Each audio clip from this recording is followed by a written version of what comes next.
plan this week's Moviedrone, and then you find out a well-loved celebrity has died, and you have to replace a movie with another movie that they starred in.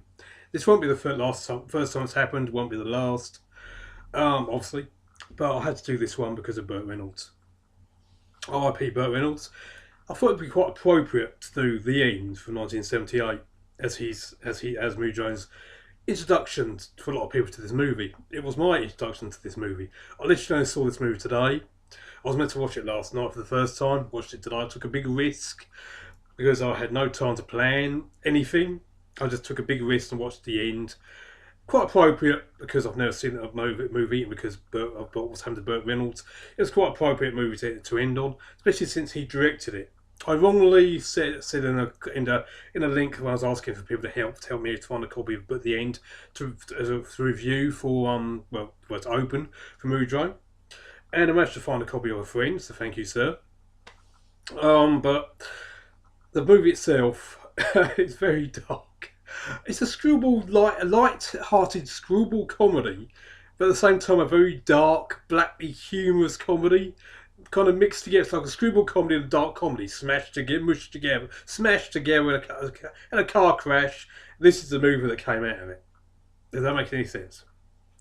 Sally Field is hot as fuck in this movie. I never realised just how sexy Sally Field was back in the day until I saw this movie today. Just saying. Holy crap, she was a hot lady. I can understand why Burt Reynolds considered her the love of his life. I believe he considered her the love of his life. Don't quote me on that. I'm literally going by from vague memory. I didn't have time to do much research. I've been researching the films of the show too. I had 3 films to do this week. Or well, I suppose you could argue, well, they could have been all Burt Reynolds. I wouldn't have had time. Besides, The End's the perfect one to introduce, because The End is the perfect Burt Reynolds movie, in my personal opinion. He directed it.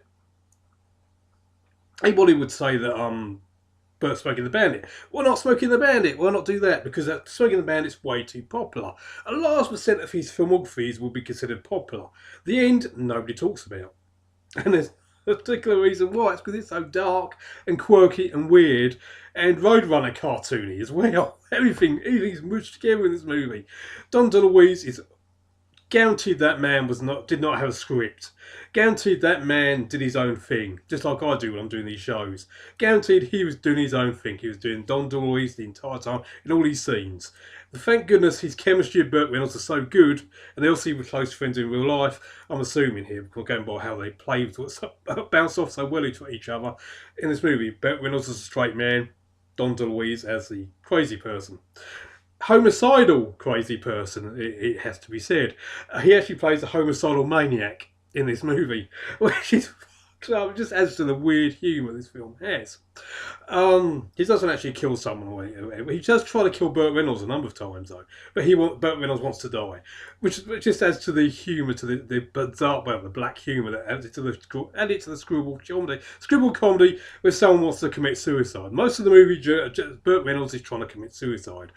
Oddly enough, there's a connection to this movie and American Werewolf in London, which I only just noticed after watching the movie. I suddenly realised every single suicide attempt he does is mentioned in American Werewolf in London as the cinema scene, when they're suggesting how he should kill himself to take away the werewolf curse. It's in every single scene. The thing that they say is in this movie is how Burt Reynolds tries to commit suicide. All there. Does this mean John Landis was a secret fan of the End? This is his homage. American Werewolf in London was a secret homage to The End? Who knows? I can tell you though that personally blew this review's mind. The End is woefully underrated in my personal opinion. I'm so glad I finally saw it. It's just the sad truth that it took Burt Reynolds dying. Ironically, Burt Reynolds dying for me to finally see a movie where he plays a character who's literally trying to commit suicide pretty much the entire movie. I'm not going to give away the ending. Let's just say it goes into the Roadrunner cartoon territory. I'm not going to give away anything. You'll have to watch the movie yourself. I would love to say the links down below, but not in this case. There's a trailer, which I suggest you do not watch. I don't watch trailers because they give away way too much anyway. I suggest you do not do that.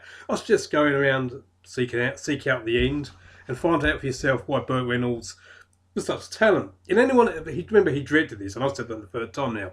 But remember, this goes to show just how talented Burt Reynolds was.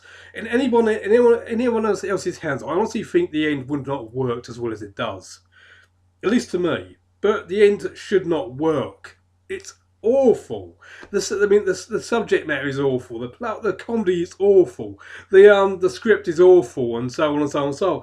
It should not work, and yet it does because Burt Reynolds makes it work. And Don DeLuise makes it work. When he's not even going by the script, he seems to be just doing his own thing. And yet it all works. Not all of it. There's one scene involving a very young priest, which doesn't work. It doesn't gel the rest of the movie at all. And I thought it didn't fit in. If it was me, I would have cut that scene out, and it does not affect the movie whatsoever. Apart from that, the film works all the way down for me. And let's not forget, Sally Field was sexy as fuck back in the day.